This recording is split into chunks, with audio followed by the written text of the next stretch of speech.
Au commencement était la parole. La parole était avec Dieu. Et en elle était la lumière. La lumière est arrivée sur les ondes. Lumière sur les ondes, votre programme d'information et de décryptage de l'actualité nationale et internationale à la lumière de la parole de Dieu. Musique, talk show, agenda et Bible Games. Lumière sur les ondes, 1 heure d'analyse des problèmes sociopolitiques, religieux, culturels et économiques par l'éclairage des Saintes Écritures. Tous les vendredis 18h30, 19h30, retrouvez Franck Stéphane Mauvois et Charlie Bacody sur les ondes de Radio Bonne Nouvelle 99.6 FM. Lumière sur les ondes, le Christ s'invite au débat radiophonique. To give you everything we are. Au commencement était la parole. La parole. Jésus, viens. Nous avons besoin de toi. Alléluia. Jésus, viens. Jésus, viens.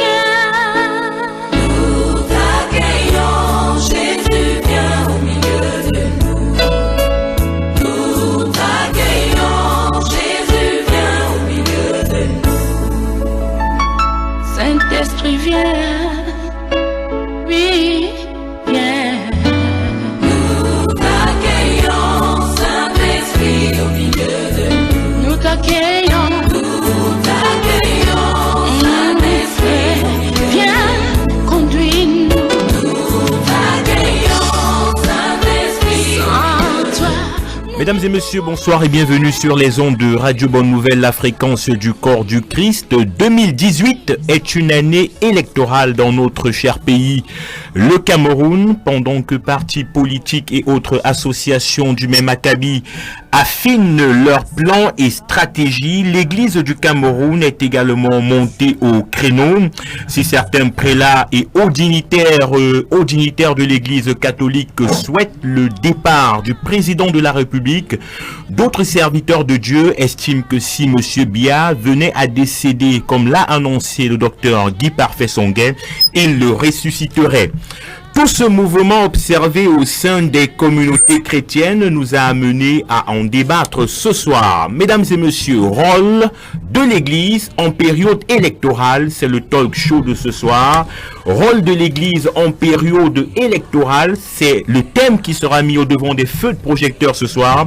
Mais avant d'y arriver, avant de présenter le panel ce soir, nous allons écouter une musique qui qui présente pratiquement le thème. Il s'appelle Christian Pondo et il chante Ma prière pour mon pays. C'est en featuring avec la chorale de Georges Seba. Bonsoir une fois de plus et bienvenue.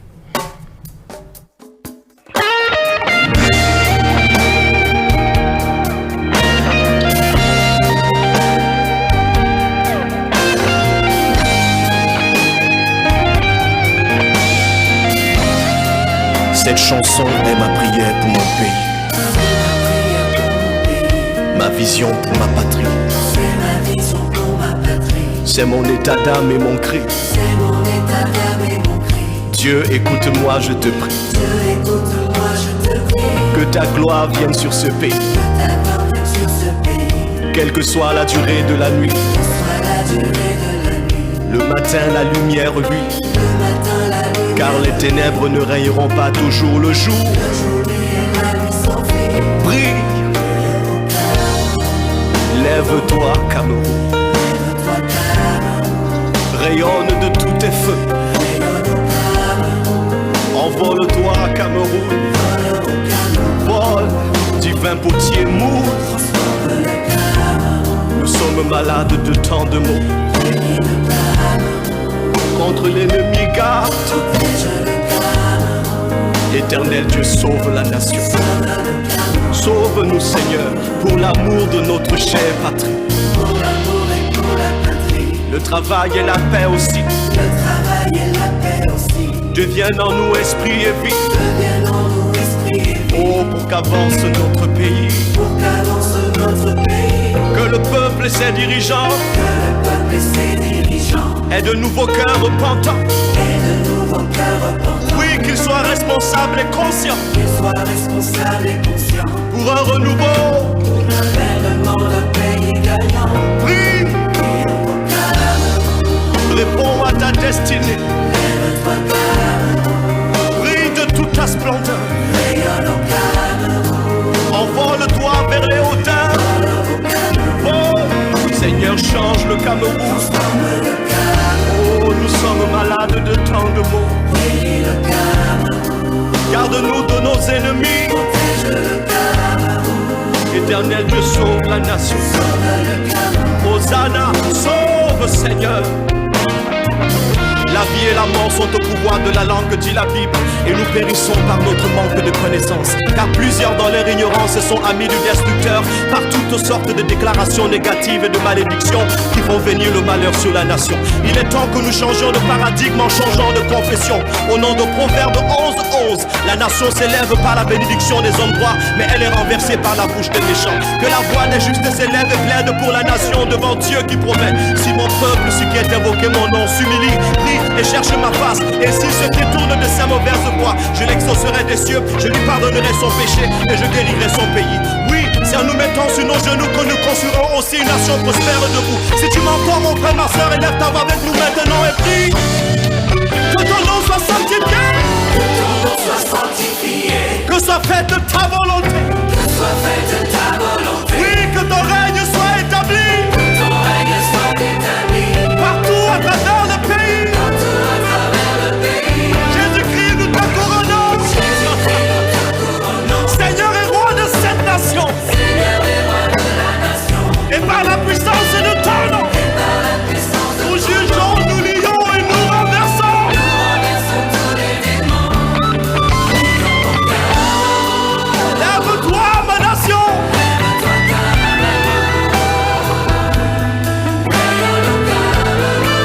Manifeste ta grandeur. Ah, Seigneur, change le Cameroun. Si nous sommes malades, tu es le Dieu qui guérit. Comme la prunelle de tes yeux, garde.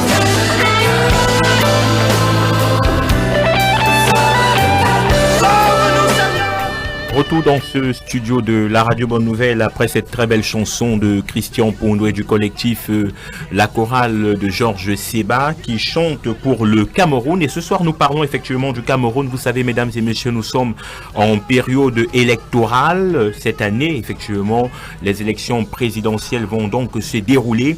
Et pendant que nous sommes en train de nous acheminer vers ce point culminant de notre société, de notre patrie, mesdames et messieurs, beaucoup de révélations sont en train d'être données autant par le corps de Christ, autant par les partis politiques qui sont en train d'affiner leurs armes et leurs stratégies politiques pour pouvoir renverser le pouvoir en place, les associations même également, vraiment c'est tout le monde qui est en train de se mobiliser parce que pour certains le changement doit se faire en 2018. Et ce soir nous parlons donc au regard de cet environnement, quel est le rôle que l'Église doit jouer en période électorale. Et c'est effectivement le cas du Cameroun qui est mis au devant des feux de projecteurs. Donc Cameroun, quel est le rôle de l'Église en période électorale? Et pour en parler, nous avons ce soir dans ce studio l'évangéliste Élie Bertrand Tchabda. Bonsoir et bienvenue. Bonsoir Franck-Stéphane, bonsoir à l'apôtre, bonsoir à tous les auditeurs des Radio Bonne Nouvelle en général et des Lumières sur les zones en particulier. Merci, vous nous avez fait l'amitié et l'honneur de votre présence ce soir. Nous en sommes très contents comme d'habitude. Et à côté de vous, vous l'avez dit,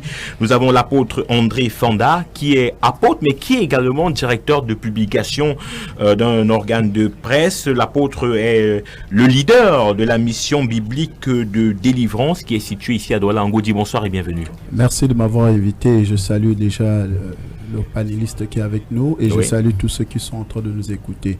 Je crois que par la grâce de Dieu, nous allons apporter tous les éclairages nécessaires qu'il faut pour que cette émission puisse impacter des vies, puisse donner quelque chose de nouveau aux chrétiens. Effectivement. Alors nous entrons de plein pied dans le thème de ce soir. Peut-être la question elle est un peu ironique. Apôtre, je vais vous poser la question. Est-ce que vous êtes déjà inscrit sur les listes électorales? Oui. Bon, je crois que je dois me renouveler mon inscription parce que j'étais j'étais inscrit déjà, j'avais déjà ma carte électorale. Bon, je ne l'ai plus, je l'ai perdu. Là, c'était en 2014. Oui, c'était en 2014. Mais bientôt, quand même, ça va se refermer. Oui, je dois me réinscrire bientôt. Le plus tôt possible, parce que... le plus tôt possible. On est et vous me rappelez même de le faire. Merci. Ok, c'est aussi ça, le rôle du média, c'est de sensibiliser, d'éduquer.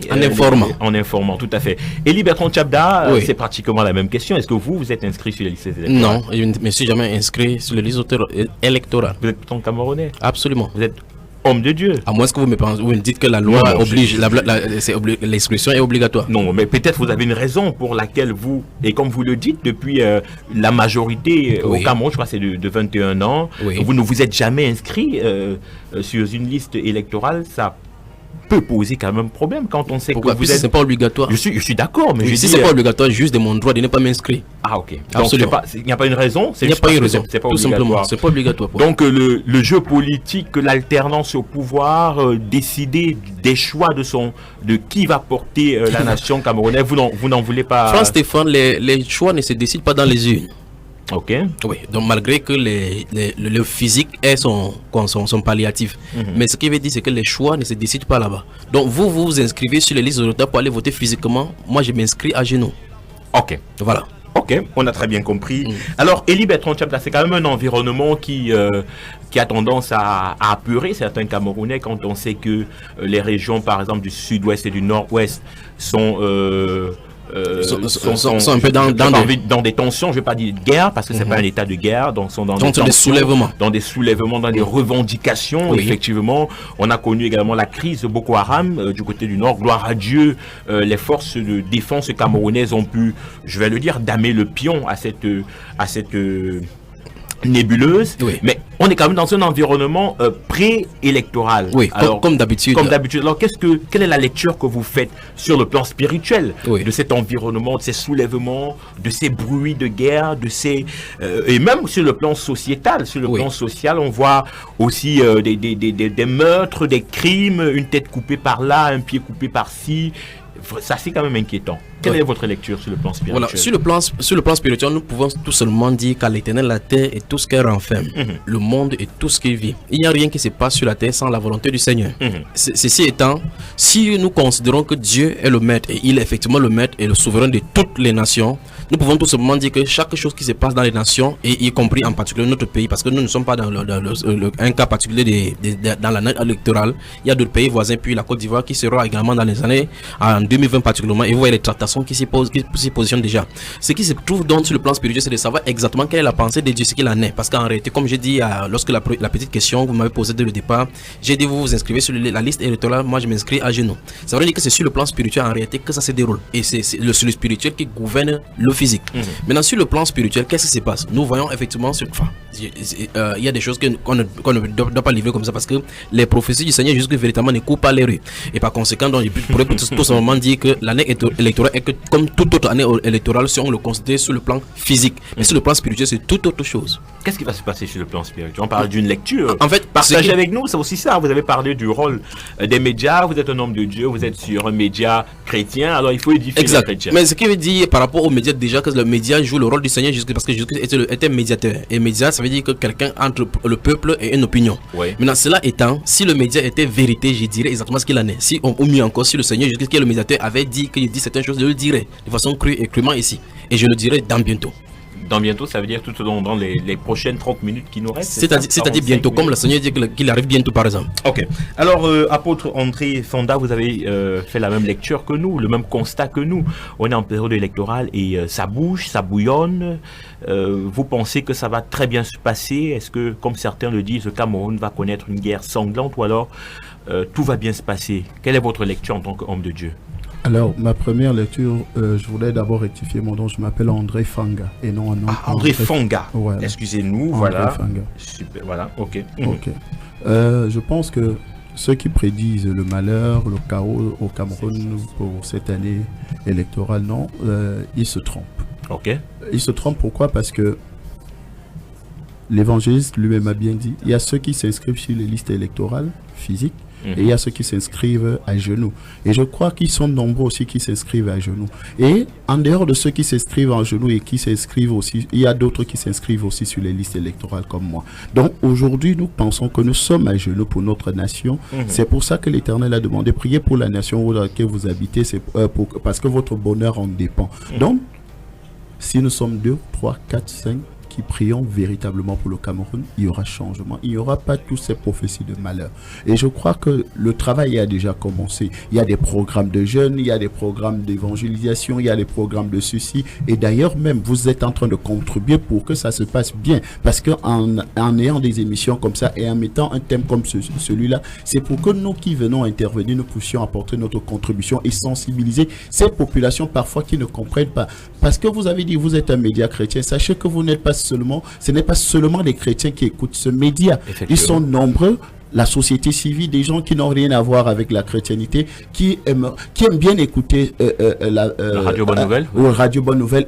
En fait, une autre façon d'analyser les choses. Analyser les choses selon l'esprit, selon la volonté de Dieu. Donc, voilà un peu dans cette posture-là. Je crois que ces prophéties, vraiment, n'auront pas lieu au Cameroun. Alors, nous sommes dans un thème, nous parlons du rôle de l'Église en période électorale et beaucoup de personnes sont montées au créneau. On a par exemple certains prélats de l'Église catholique qui veulent et qui demandent le départ du président de la République. D'autres, par contre, dans d'autres communautés chrétiennes, on organise plutôt des messes pour d'action de grâce pour soutenir la candidature du président Biya. Et on a particulièrement le docteur Guy Parfait Songhai, le désormais envoyé de Dieu, qui lui s'est exprimé plusieurs fois sur les réseaux sociaux, qui a dit clairement que le président de la République allait mourir. Est-ce que Raoul Patrick peut nous diffuser cet élément du docteur Guy Parfait Songhai vous l'avez écouté, Élie Bertrand Tchanga? Et ce n'est pas quelque chose de caché. Le temps que Raoul nous diffuse là, il maimerait dire quelque chose à propos. Mais vous voyez effectivement que ça s'est passé sur les réseaux sociaux et à plusieurs reprises dans des télévisions. Maintenant, vous voyez, il maimerait dire quelque chose parce que l'apôtre a dit quelque chose tout à l'heure et qui semble avoir une étincelle. Il dit effectivement que si on prie et il dit effectivement que nous contribuons ici à résoudre le problème, le rôle éducatif de cela. Mais quand l'apôtre dit si nous prions comme ça, quelque chose ne se passera, ces prophéties ne se réaliseront pas. Ça suppose donc que sur le plan spirituel, certainement il y a des nouvelles qui ne sont pas bonnes et que la nation est invitée à prier et à jeûner pour cela. Peut-être c'est pour cela que Guy Parfait Songhai, comme tu le disais, l'a signifié dans son dépôt. De l'autre côté, si les gouvernants sont au-dessus, ceux qui nous gouvernent sont sous la coupe de la colère des dieux. Parce qu'en fait, dans la Bible, on voit particulièrement le cas de Saül, par exemple. Si on prend le cas de la nation d'Israël, nous voyons comment Saül va détruire les Gabaonites, alors que le prophète Josué, sous l'Église Josué chapitre 9, avait fait une alliance de ne pas détruire les Gabaonites. Par la suite, qu'est-ce qui va se passer?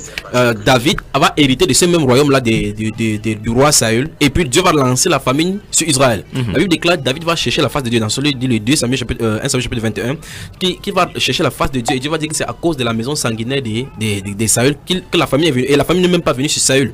Nous voyons également dans le cadre, si vous voyez dans 1 Samuel chapitre 15, la première mission que Dieu va accorder à Saül, c'était le fait que les Amalécites avaient barré le chemin à Israël lorsqu'il venait du désert de l'Égypte. Et là nous voyons que Saül va être convoqué par Dieu pour aller détruire tous les Amalécites. Et là il va aller accomplir sur la nation d'Amalek une chose qui avait été commise depuis longtemps, alors que les habitants du pays ne sont même pas au courant. Alors toute cette démonstration, c'est pour soutenir les propos de Guy Parfait Songhai? Non, c'est pas pour soutenir son propos. En fait, je suis en train de dire tout à l'heure, l'apôtre a dit que si nous levons en prière, comme beaucoup de soulèvements par rapport aux prières, l'appel à la prière, à la repentance a été fait dans la nation, ça montre qu'en réalité, en toile de fond se trouve une sonnette d'alarme de quelque chose qui ne va pas sur le plan spirituel. Ok, donc on va donc écouter les propos du docteur Guy Parfait Songhai qui aborde désormais la casquette de général de Dieu, général principal. Général, bon, si vous voulez. Ce sont les propos qui nous intéressent. On les écoute. Je lui ai demandé de faire et ce que j'ai déclaré va lui arriver. C'est-à-dire, s'il ne fait pas ce que je dis, nous allons le lâcher. Et il va finir de la plus mauvaise façon. Alors quand vous dites nous allons le lâcher, vous parlez de qui précisément? Mon Père Jésus-Christ, tout l'armement que nous avons mis autour de lui pour le garder vivant en attendant qu'il parte. Et moi qui suis un instrument de guerre, qui ai connaissance des véritables ennemis qui sont les siens. Ok, le docteur Guy Parfait Songhé qui était interviewé par Romaric, notre confrère Romaric Tenda.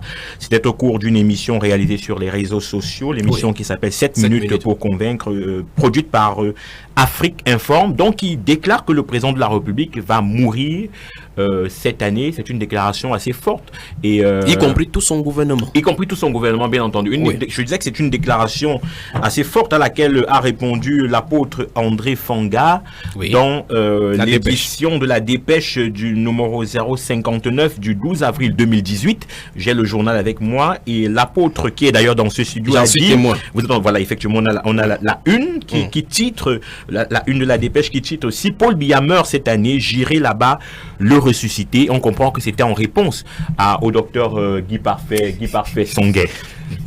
Oui. Bon, vous dites que c'est en réponse à cela, alors que l'apôtre lui-même se trouve en studio. Oui, bien sûr, il est avec nous. Oui. Non, je pense que comme on a commencé à parler, et je voudrais dire aux ceux qui nous écoutent, vous savez, la voix du mensonge a longtemps prôné sur la vie publique. Et aujourd'hui, on doit avoir la voix de la vérité. La voix de la vérité, c'est que le programme de Dieu ne prévoit pas la mort du président Paul Biya en cette année 2018. Comment vous pouvez connaître le programme de Dieu? Bonne question. Parce que je suis serviteur de Dieu. Ok.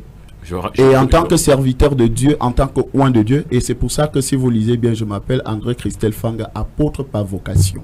Ok. Donc je ne suis pas le fruit d'un chômage. On voit bien que vous êtes directeur de publication, c'est que pour vous ça avez que une activité qui vous rémunère. Bien sûr. Ouais. Donc c'est pour dire que ce n'est pas par chômage, ou bien par un défi, ou bien par quelque chose que je me dis. Non. Mais c'est parce que la vérité est là. Parce que s'il y a quelqu'un qui est plus loin, qui est plus connu même de Dieu, c'est Paul Biya par rapport à... Je ne veux pas le citer. Si quelqu'un a l'agenda de Dieu ou bien est connu dans l'agenda de Dieu au Cameroun, Paul Biya est en premier. Mais parce qu'il est le président. Il est le garant spirituel. Exactement. Et donc quand vous parlez du président de la République, vous ne parlez pas comme si vous parlez au pousseur au quartier. Vous ne parlez pas comme si vous parlez à un vendeur d'eau. Vous ne parlez pas comme si vous parlez à même pas un ministre. Vous comprenez un peu? C'est le président de la République. Ça veut dire qu'il est garant de tout, de beaucoup de choses, de l'aspect spirituel et de l'aspect naturel des choses dans le pays. Donc, quand quelqu'un vient faire des déclarations aussi fracassantes, il faut au moins que la voix de la vérité aussi se lève pour dire que mais non, quand même si Dieu a dans le projet d'éliminer, je ne suis pas sûr que c'est par cette voie-là qu'il passera pour annoncer. Je pense que Dieu a encore ses serviteurs au Cameroun. Et je ne suis pas sûr que celui-ci qui s'auto-proclame général de Dieu là est dans le sillage ou bien dans le canevas. Parce qu'il y a quand même des choses qu'il faut comprendre. Des explications alambiquées, des choses, des déclarations fracassantes. Vraiment, même la politique, quand même un homme intelligent quelqu'un qui a fait de bonnes études, n'est-ce pas? Quelqu'un qui a grandi dans une bonne famille. Il est enseignant. Non, c'est ce que je suis en train de dire. C'est pour dire que en plus. La vérité, c'est que nous ne devons pas... La politesse voudrait que, même quand je m'adresse à mon ami, à mon frère, à ceux qui sont ici en studio, je parle avec beaucoup de courtoisie. Alors, apôtre, j'ai envie de vous demander, est-ce que vous seriez à votre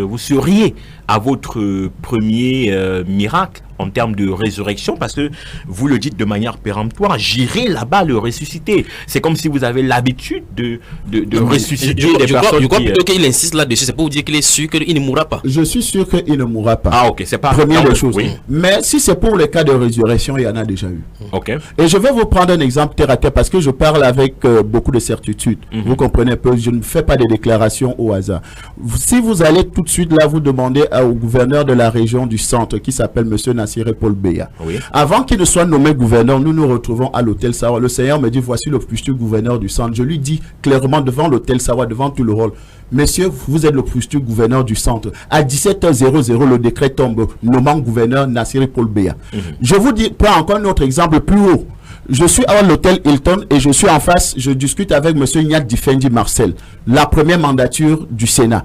Il venait d'être nommé sénateur, donc il n'était pas encore président du Sénat. Le Seigneur me dit, il sera président du Sénat. Je lui dis, Beau-père, parce que c'est lui qui a élevé le mari de mon épouse, qui est en train de nous suivre, que je salue. Le mari de votre épouse? Non, le père de... père, okay, voilà. Le père, et c'est lui qui a élevé le père de mon épouse, qui est en train de nous suivre, que je salue. Et je lui dis, beau-père, tu seras le président du Sénat, c'est ce que le Seigneur me dit. Et il me dit, ah ben non, moi je ne sais pas, je ne suis pas dans le secret des dieux. Et 4 jours après, Monsieur Nyadi Fendi est président du Sénat. Ok. Est-ce que pour ces révélations, vous avez aussi eu des révélations qui ne concernent pas seulement ces hautes autorités? Sinon, on aura tendance à dire que vous êtes l'apôtre, le prophète du gouvernement. Est-ce que vous avez des révélations? Peut-être c'est parce que je suis très politique. Bon, peut-être. Parce que je m'intéresse plus à la chose politique. Peut-être c'est pour ça. Okay. Mais je vous prends encore un autre exemple. Monsieur Jérémy Zemeka est vivant encore une ponce c'est pour vous dire, parce que je prononce ces noms pour que les chrétiens qui nous suivent ne prennent pas ça dans comme des choses du quartier. Oui. Je dis, ils sont vivants. Vous pouvez aller à Orange et vous demander. En 2006, je crois 2006 ou 2007, voilà, avant qu'il y ait les émeutes de février. Le Seigneur me montre les émeutes en février. J'apprends mon téléphone le 26 ou le 27 décembre. J'appelle monsieur Rémi Zemeka, ministre de la Défense. Je lui dis, monsieur le ministre, prenez des dispositions nécessaires pour notre pays parce qu'en février, il y aura des émeutes dans ce pays. Je vous dis, si vous voulez aller à Orange, vous allez vérifier, c'est là. C'est écrit. Okay. J'ai fait plus de 5 minutes avec lui au téléphone. Il m'a dit, oui, il a compris, il va voir ce qu'il pourra faire. Après, parce qu'il faut que j'aille jusqu'au bout. Quand il y a eu des émeutes, parce qu'il n'a pris aucune disposition. Quand il y a eu les émeutes sont finies. Je lui ai dit, monsieur le ministre, je vous avais dit qu'il y aura les émeutes. Il a fait comme si, il dit, bon, ok, comme vous n'avez pas obéi à la voix de Dieu, c'est terminé pour vous. 2 mois après, il est sorti du gouvernement. Ok. Alors, Élie Bertrand Tchabda, l'apôtre avec nous ce soir, qui est également une casquette de directeur de publication. D'ailleurs, on a la dépêche de midi qui est avec nous. Dit que on ne s'adresse pas au président de la République n'importe comment pour recadrer un peu les propos du docteur Guy Parfait Songhai. Mais on a quand même vu comment Moïse s'était adressé. Oui, là, vous prenez le propos de Guy Parfait Songhai. Il n'est pas dans ce studio pour pouvoir. C'est l'une des raisons pour lesquelles. Dans mon rôle, je suis là pour vous relancer avec des questions. Donc, on a vu Moïse quand même qui s'adressait à Pharaon avec autorité, autorité qui lui avait été donnée de Dieu. Oui. Non, mais en fait, on n'a pas entendu le discours de Moïse. On lit les écrits et les rapports qu'on donne de cela. Oui. Et il ne citait que ce que le Seigneur lui dit. Il dit, ainsi parle le Seigneur, laisse aller mon peuple. Il n'y a pas dans cette transmission de messages aucun manque de respect. Mais quand il prononce les plaies, il lui dit par exemple que tous les enfants d'Égypte. Non, mais ce ne sont que les déclarations de Dieu qu'il transmet. Il n'est que le porte-parole. C'est le rôle du prophète. Le prophète est un porte-parole du Seigneur. Mais cela étant, j'aurais souhaité que nous prenions, que vous contactiez Guy Parfait Songhai pour qu'il soit ici pour justifier par rapport à ces déclarations. Rassurez-vous, il n'est pas au pays. C'est pour cela qu'il n'est pas. Parce qu'en réalité, nous nous trouvons ici devant 2 confrontations des prophéties, semble-t-il. L'une des prophéties, c'est qu'elle va mourir. L'autre prophétie, c'est que, et justement, sur ses antennes, il a mis comment il a dit cela? Il a dit qu'il a mis son autorité apostolique en jeu.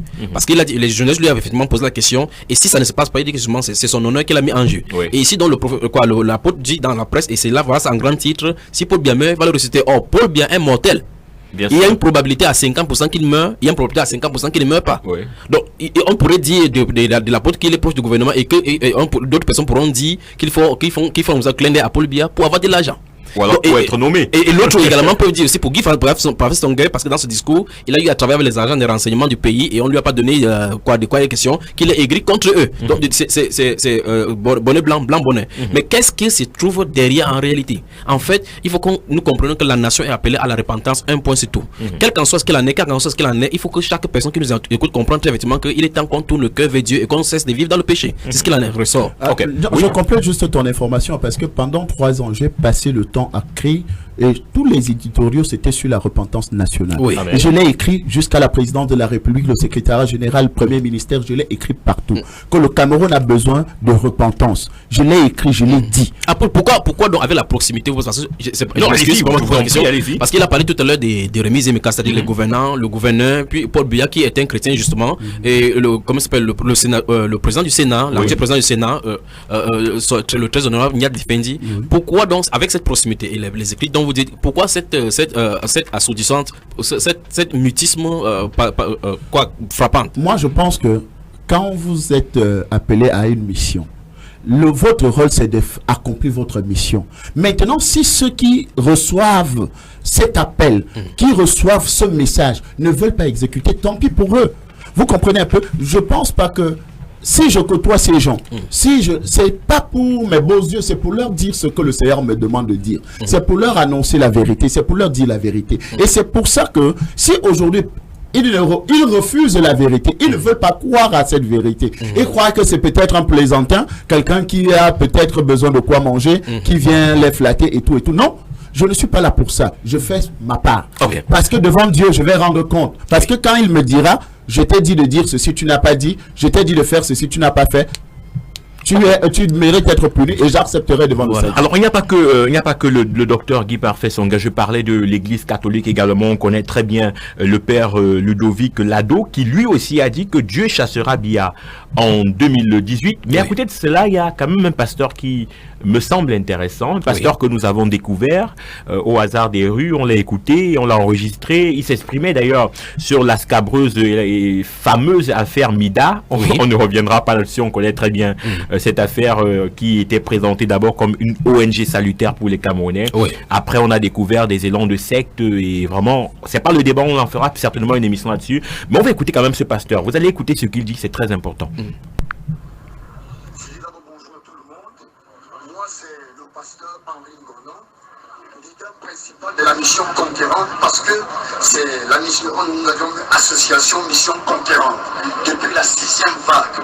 Et nous sommes engagés à entrer au MIDA. Et depuis que nous sommes au MIDA, je vous assure, le MIDA c'est super. Le MIDA c'est génial. Les enseignements que le MIDA nous donne, c'est comme une église. C'est comme une mère pour qui couvre ses enfants pour leur épargner du danger.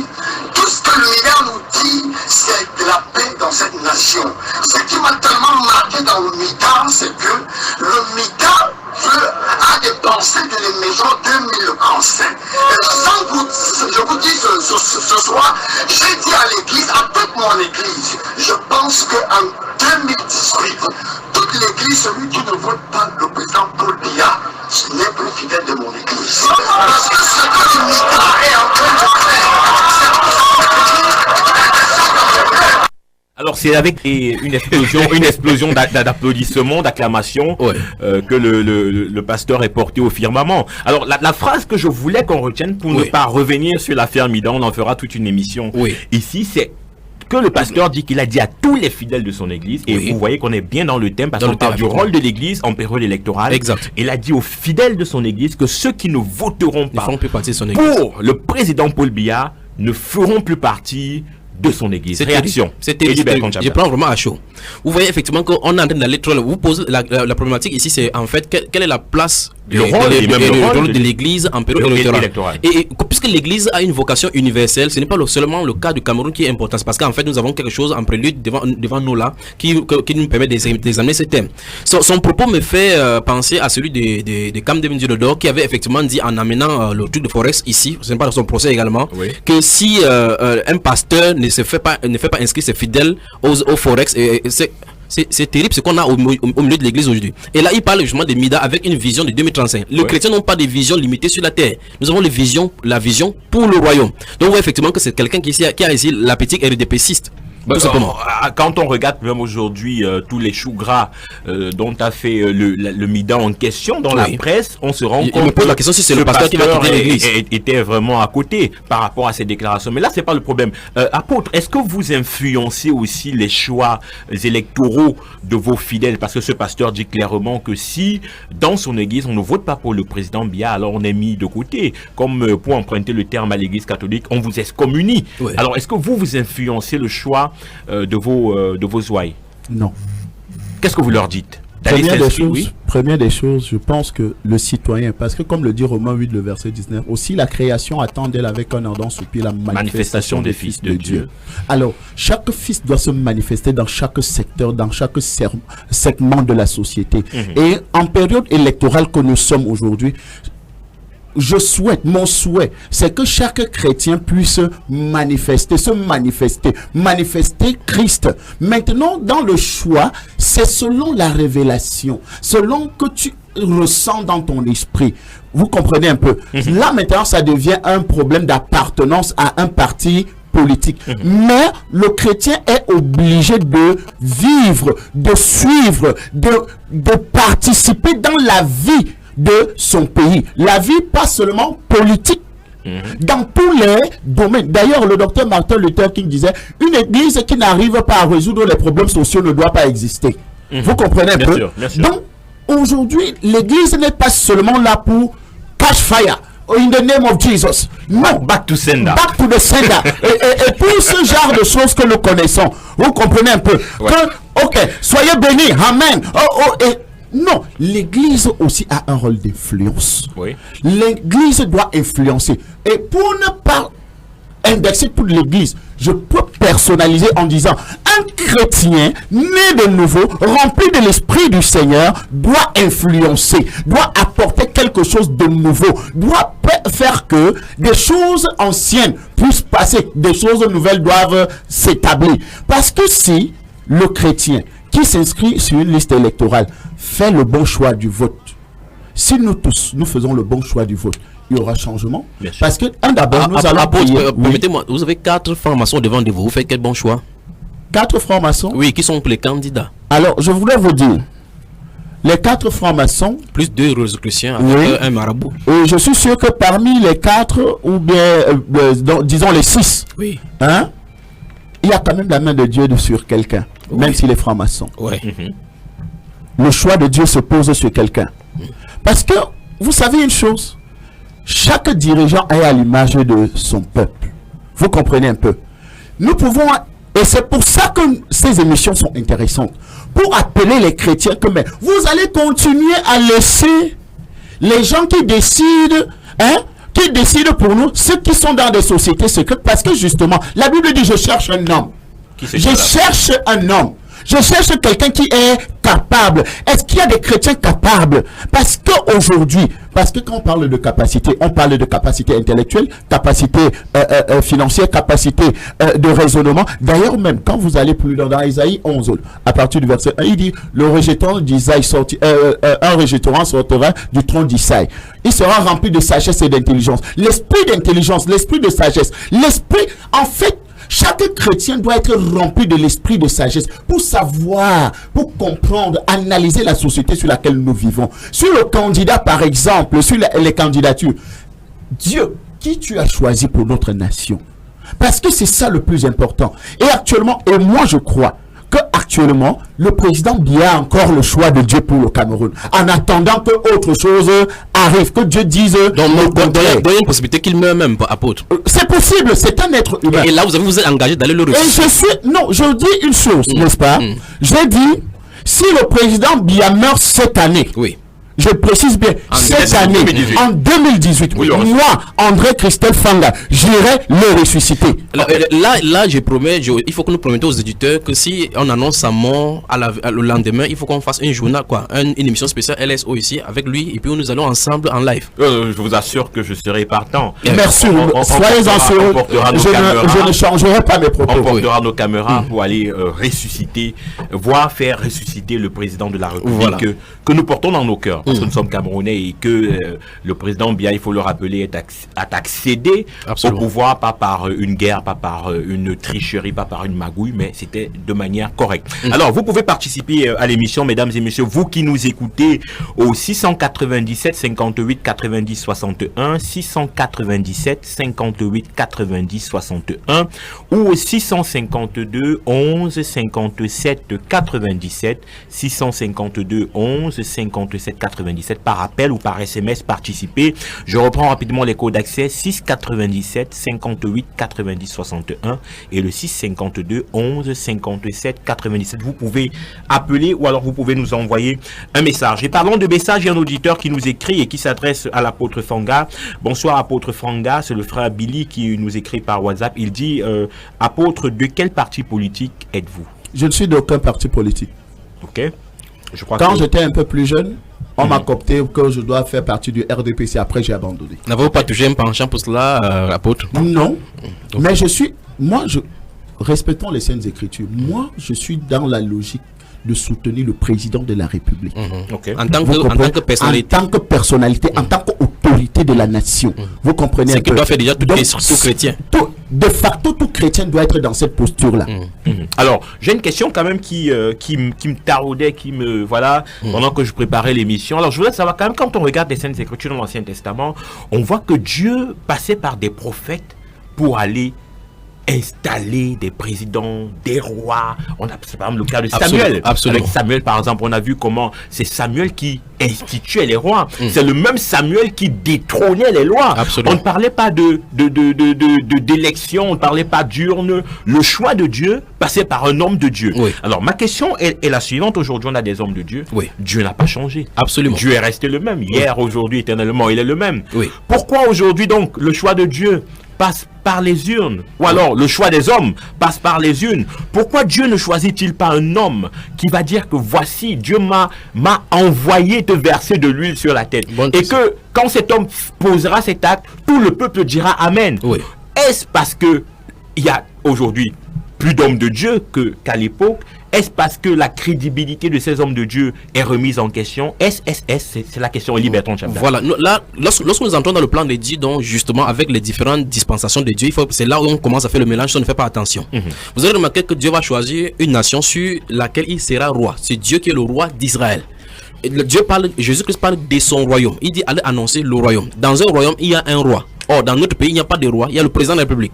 Qui peut faire office de roi? Non, parce qu'en fait, sur la personnalité, oui, mais dans le cadre des institutions, c'est autre chose. Tout à fait. Puisque le pays est gouverné par une constitution. Le pays d'Israël, où Dieu est roi, est gouverné par la loi de Dieu. Et la loi de Dieu, il suivait les étymologies. Et il était écrit dans le livre de Deutéronome, chapitre 17, par exemple, que lorsque le roi sera dans le pays, il fera pour lui une copie de cette lecture-là, de ce livre-là, pour faire exactement ce qu'il est écrit là-dedans. Donc, on voit effectivement que lorsque Dieu gouverne un pays, c'est toute une chose. Et là, justement, Dieu avait réglé la partie civile de la loi, la partie religieuse dans ses ajustements, et puis ce que le roi devrait faire. C'est donc pour cela que vous allez voir effectivement que quand David lui-même allait en guerre, il consultait Dieu pour le faire. Il ne faut pas qu'on confonde. C'est pour ça que nous touchons dans le rôle de l'église justement en plein maintenant avec les élections. Vous voyez effectivement que nous sommes dans une dispensation où Jésus pipe des gens de part et d'autre dans les nations. Quand les Juifs justement vont chercher, et nous tombons dans le livre de 1 Samuel chapitre 16 chapitre 8, quand nous voyons effectivement Israël va camper dans le désert, à un moment donné vont demander à Dieu, enfin à Samuel, de faire nommer sur eux un roi, désigner le roi comme les nations. Donc on voit effectivement qu'avant que Israël ait un roi humain sur eux, ils étaient gouvernés par Dieu, conduits par l'Esprit de Dieu dans le désert, depuis le désert. Mais au moment où l'homme a commencé, c'est là où je touche vraiment pleinement ta question, lorsqu'Israël a commencé à vouloir prendre des limitations sur les hommes, parce que avant qu'Israël n'ait un roi humain, les hommes avaient sur la terre des royaumes avec des présidents. Dans le livre de Genèse chapitre 10 chapitre 11, on parle par exemple de Nimrod qui était puissant devant Dieu, et c'est lui qui a commencé à régner là-bas en Occident. Nous voyons donc qu'en réalité les hommes ont été inspirés sur le type de royaume. Nous avons le royaume théocratique, le royaume semi-démocratique, présidentiel à outrance, ainsi de suite. Et les êtres humains se trouvent donc dans ce régime-là. Tout royaume donc qui se soumet à la loi de Dieu. C'est pour ça que la Bible déclare heureuse la nation dont l'Éternel est le Dieu. Si Dieu est le Dieu d'une nation, c'est pour ça que je disais sur ces antennes ici que il sera difficile que quand bien même un chrétien vienne à être voté comme président de la République, il sera pour peu de temps parce qu'il est là pour faire une mission, établir quelque chose dans la nation et puis quitter. Parce que la constitution ne lui permet pas de faire quoi que ce soit. Si vous lisez le problème de la constitution du Cameroun, il est écrit que l'État du Cameroun est laïque. C'est qu'il y a un problème. Oui, c'est qu'il y a un problème. Et lorsque le président de la République, après son investiture, va à Yaoundé dans cette basilique catholique là, c'est déjà encore un problème d'anticonstitutionnalité. Donc je ne suis pas spécialiste de la constitutionnalité, mais c'est pour dire effectivement que si on veut appliquer la loi de Dieu dans une nation constitutionnelle, on aura des problèmes. Oui, parce que si l'État est bâti par une constitution qui est laïque, et que le président de la République se revendique appartenir à une certaine communauté chrétienne, justement, c'est un déphasage. C'est donc pour cela que Dieu parle dans les nations, appelle donc les nations à la repentance. En parlant des nations, il parle des gens, des individus dans cette nation. Pourtant, Israël, c'est la nation qui lui appartient et qui porte son nom. Alors, réaction de l'apôtre? Non, moi je voudrais vous dire que Dieu a laissé la terre. Il a laissé le choix aux hommes qui habitent la terre de faire leur vie comme ils le veulent. Il a laissé la liberté. Vous comprenez un peu. D'ailleurs, la première tentation de Jésus au désert, quand il rencontre le diable lui dit, mais agenouille-toi simplement devant moi et je te donne tous les royaumes de la terre, parce que c'est en ma possession, parce que c'est moi qui contrôle. Donc, Dieu a laissé la terre. Il a dit qu'il le donne à qui il veut. Donc, vous voyez un peu. Donc maintenant, si pour que Dieu puisse intervenir sur une situation sur la terre actuelle, Vous comprenez un peu, pour faire un choix, comme vous avez dit, qu'à l'époque, il choisissait, il faisait.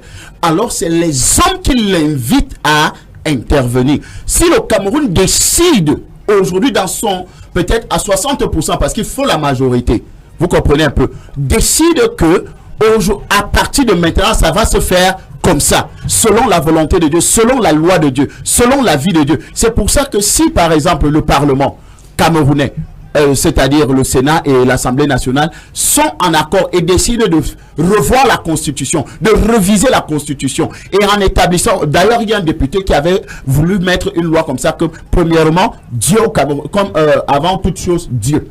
Vous comprenez un peu? Donc, il y a des choses et des principes que nous devons respecter.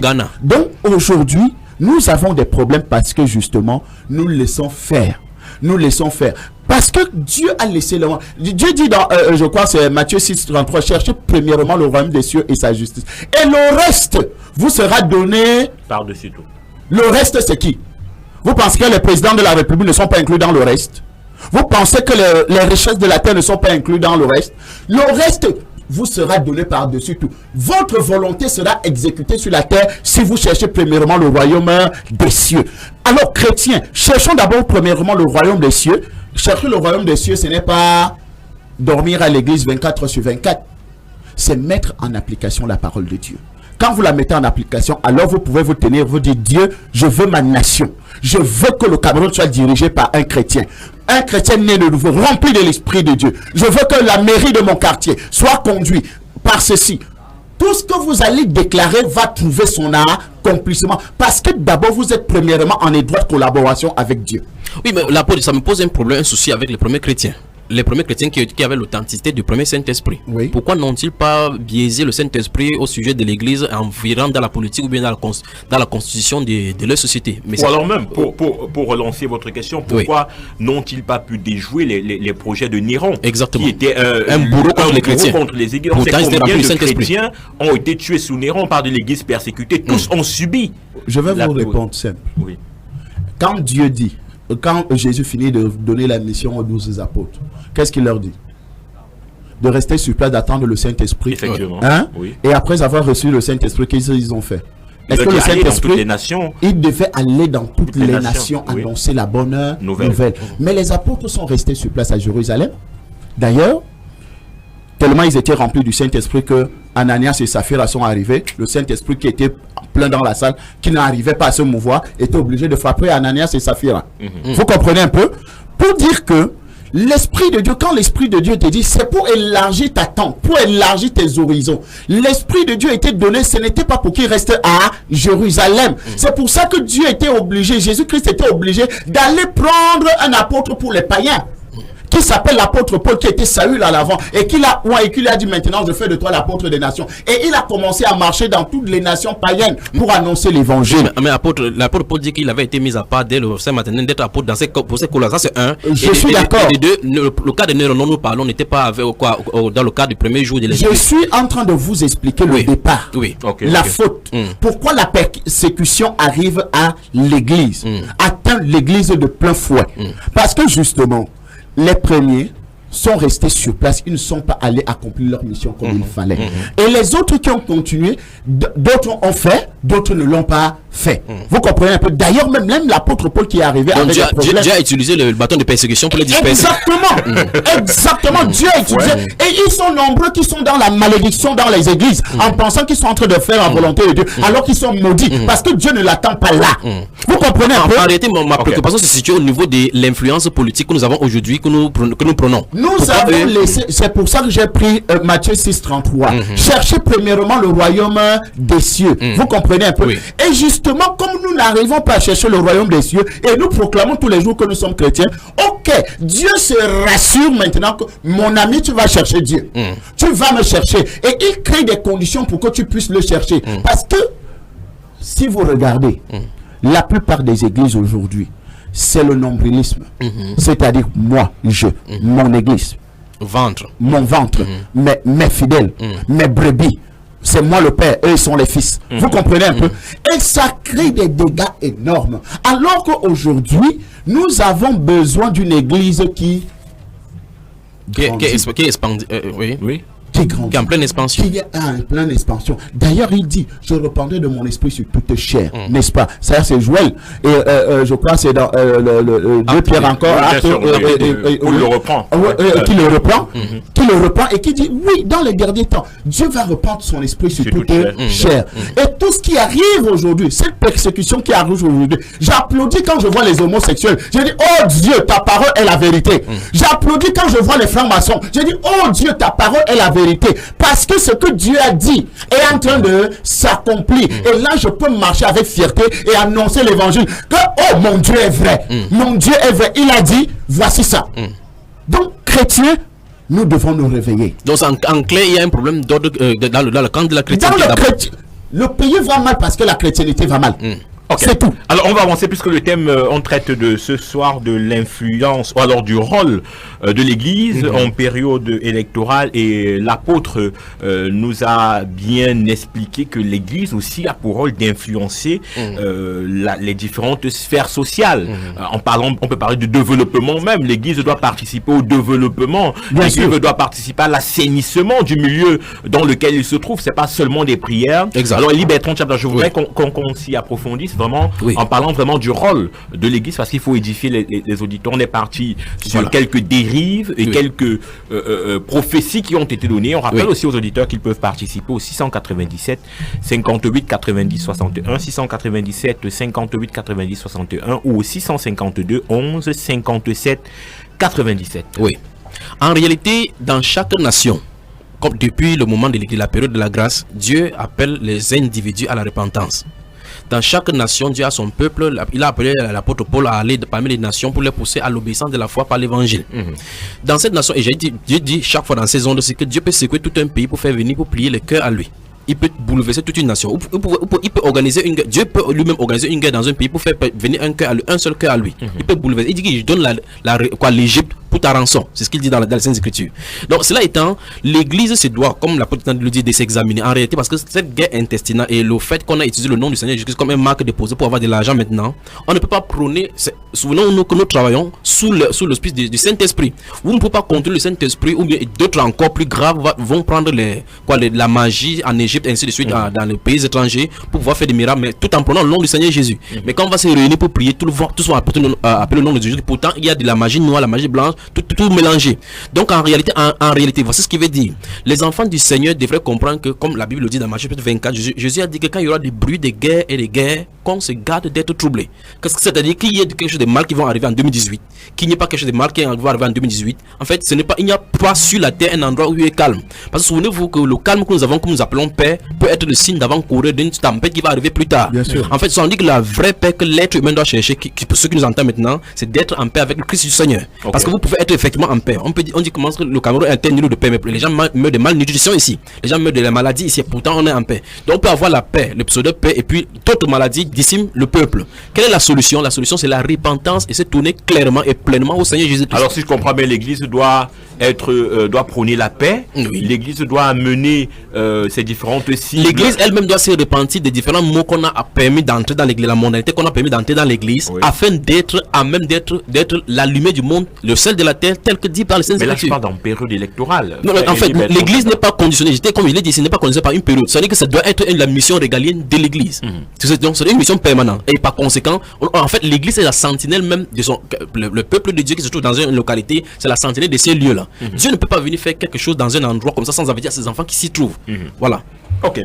Moi je voudrais encore ajouter quelque chose, toujours par rapport au thème. Par rapport au thème, vous comprenez un peu. Je vous ai pris Romains 8, le verset 19. Oui. Et quand avec un Adam désir. Et quand vous arrivez au verset 20, vous lisez le verset 20. Le verset 20 vous dit quoi? La terre a été soumise, pas par son gré, mais à cause de celui qui l'a soumise. Vous comprenez un peu? Alors ça veut dire que l'Église a un droit de veto, c'est-à-dire pour enlever le verrou qui est posé sur la nation, qui est posé sur les habitants de cette contrée-là. Donc l'Église a un droit. Vous comprenez un peu? Si cette Église ne se lève pas, par l'autorité, le pouvoir, la Bible dit même quoi? Que tout ce que nous demanderons au nom de Jésus nous sera accordé. Tout ce que nous allons demander au nom de Jésus. Mais écoutez, le verset le plus facile de la Bible, c'est lequel? Matthieu 7,7. Oui, demandez, on vous demandera, on vous donnera et tout ça. J'aime bien, apôtre, quand vous parlez du droit de veto de l'Église. On a deux de vos confrères. J'ai cité le père Ludovic Lado, j'ai cité l'envoyé de Dieu Guy Parfait Songuet, qui disent que Paul Biya, l'un dit qu'il va mourir, l'autre dit que Dieu chassera Biya. En 2018, je parle du père Lado, qui est de l'Église catholique, une église qu'on caractérise de morte, mais lui, il est monté au créneau. On a souvent vu le cardinal Christian Toumi, qui est souvent aussi monté au créneau. On a le docteur Guy Parfait Songuet, qui lui appartient à une église dite de réveil, mais qui est aussi monté au créneau. Est-ce que ce n'est pas d'autorité qui le font ces déclarations aussi? Alors, on va prendre cet auditeur, vous allez répondre tout à l'heure. Allô, bonsoir. Bonsoir, mon frère, bonsoir. Oui, vous avez juste quelques secondes pour participer parce qu'on est pratiquement à la fin de l'émission. Alors, on vous écoute. Bon, je m'excuse d'avoir été à la fin. Bon. Mais je m'appelle Nouna André, frère Nouna André. Bon, enchanté. Et puis je voudrais juste apporter un petit éclairci là au niveau du rôle de l'Église. C'est vrai, par rapport au thème déjà, mais en général, l'Église a beaucoup de choses à faire. Elle doit d'abord assainir selon le plan de Dieu. Elle doit d'abord assainir, comme a dit le frère là, sur le plateau tout à l'heure, oui, des choses qui sont dans son sein. Et ensuite, maintenant, il ne faudrait pas qu'elle fasse de l'amalgame ou bien elle mette la charrue avant les bœufs. Notre Père dit que la volonté du Père doit s'exécuter sur la terre comme au ciel. Donc ça doit d'abord commencer au ciel. Là, je rejoins le point de vue du docteur, du journaliste qui est avec vous en place. Hein. Oui, la pause. Et puis maintenant, l'erreur à ne pas faire, c'est de commettre la même erreur que du temps d'Akab.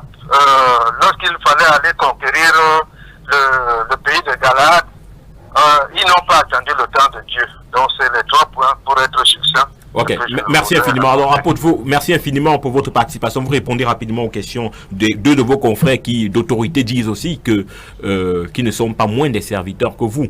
Je ne veux pas faire une classification. Je crois que nous mettre sur le même piédestal, c'est commettre une grave erreur. Moi, je n'ai pas. En clair, il a dit que ce ne sont pas les serviteurs du Seigneur. Ah, vous êtes en train de dire qu'ils ne sont pas des serviteurs, vraiment, y compris le père Ludovic Lado. Je ne sais pas où ils ont. Où est-il leur autorité? Mais je sais une chose, c'est que quand la volonté de Dieu va s'accomplir, rien ne peut arrêter la volonté de Dieu. Merci, on va prendre rapidement ces quelques messages avant le mot de fin. Bonsoir le panel, Dieu aime le Cameroun en lui donnant des serviteurs comme Élie Bertrand qui disent des choses pertinentes pour ce pays. Nous avons attiré la colère de Dieu et il ne tient pas le coupable pour un innocent. Frère Edgar, on a également cet autre message voilà, on va le rendre. La Bible demande de respecter les autorités. L'autorité n'est pas la personne du président, mais plutôt la présidence de la République. Car un homme peut tuer pour prendre un pouvoir. Il ne sera donc pas institué par Dieu. Il est important de comprendre ce texte signé du frère Mathieu Bayemi. Là rapidement, je rebondis en disant effectivement que Dieu a fait des coups d'état dans la Bible en envoyant des gens tuer des autres personnes, absolument. Bien entendu. Alors, deuxième intervention, toujours du frère Mathieu Bayemi. Dieu dirige son peuple à partir de 3 pouvoirs. Le pouvoir sacerdotal, grands prêtres, les hommes de Dieu, le pouvoir prophétique, Samuel et les autres prophètes qui donnaient des instructions au roi, et enfin le pouvoir ou l'onction de la royauté, David, qui était dirigé et organisé par le prophète. Et le roi assurait l'exécutif. Si ceci n'est pas respecté, l'Église ne peut rien faire dans le cadre électoral d'une nation. Alors c'était le frère Mathieu Bayemi. On va faire un tour de table. Dernier mot, parce qu'on est arrivé à la fin. Je commence par l'apôtre. Alors apôtre, quel est le dernier mot? On parlait du rôle de l'Église. Vous nous avez fait comprendre que l'Église participe aussi au développement social. Et ça, on a très bien compris. Mon dernier mot, c'est simple. Romains 8, le verset 18 à 19. Oui. Les chrétiens doivent le lire et doivent l'appliquer. Pas seulement sur le plan spirituel, mais aussi sur le plan physique. Alors, les chrétiens peuvent construire des routes, les chrétiens peuvent... Oui, mais je vais sortir de cette émission en disant effectivement, comme on m'avait posé la question dès le départ, quel est l'aspect spirituel de ceci. Oui. Depuis 2016, et pour la gouverne, ceci c'est publié sur Internet. Vous pouvez suivre cela sur la chaîne YouTube Bamba Eba en allant taper effectivement message prophétique pour Israël et pour Cameroun. Dans ces messages en 2016, j'ai dit que Jean Fondi serait non partant pour l'élection présidentielle en 2018. Et dans cette même enseignement, j'ai annoncé effectivement ce que vous en avez annoncé pour le président de la République. C'est dit dans ces prophéties-là. Donc vous célébrerez effectivement certainement les cérémonies funéraires des Jean Fondi. Effectivement. Ça c'est un. Et pour deux, pour le Cameroun, effectivement. Vous annoncez que Jean Fondi va mourir. Concernant donc permettez-moi de finir. Et je crois que vous étiez distrait pendant qu'il était dit. Concernant donc le président de la République, ce message a été donné. Il a dit tout à l'heure, le rapporteur a dit tout à l'heure qu'il a fait des faces et plusieurs fois ici dans votre émission, si j'ai dit que je suis à la présidence jusqu'à donner même des messages. Bien sûr, bien sûr. Je n'ai pas seulement voulu pour lui emboîter le pas. Donc, je sors de cette émission en disant tous les messages concernant le Cameroun sont publiés sur Internet et ce qui va en dériver. Ouais. J'avais parlé du conseil constitutionnel qui devait être mis en place et ce qui devait en découler. Donc, tout cela est consultable sur Mamba Iba. Alors, est-ce que vous avez dit dans votre propos, c'est vrai que j'étais pas attentif, que John Fondi va mourir? Je voulais particulièrement saluer les éditeurs de l'hiver sur les ondes ce soir qui ont été vraiment attentifs à être bénis et nous les prions tout simplement que chacun prenne sa vie spirituelle en main et que tous les chrétiens qui dormaient puissent se réveiller dans la repentance afin de connaître quelle est la volonté de Dieu pour lui et pour notre pays. Que Dieu vous bénisse. Bertrand Tchabda, merci pour cette émission. Oui. Apôtre, merci également merci. Je crois qu'on vous invitera pour d'autres émissions qui concernent notre nation. Mesdames et messieurs, on va se dire à vendredi prochain, s'il plaît à Dieu. Cette fois-là, celui-là ne doit pas ressusciter. Même l'apôtre ne le fera pas. Bonsoir et que le Seigneur vous bénisse. Il n'y a personne pour défendre John Fondi ici. Sur la 99.6 FM Radio Bonne Nouvelle. Bonsoir. Bonsoir. Je veux écouter, mais qui écouter? Radio Bonne Nouvelle. Et pourquoi? Avec Radio Bonne Nouvelle, tout part de l'oreille pour transformer une vie entière.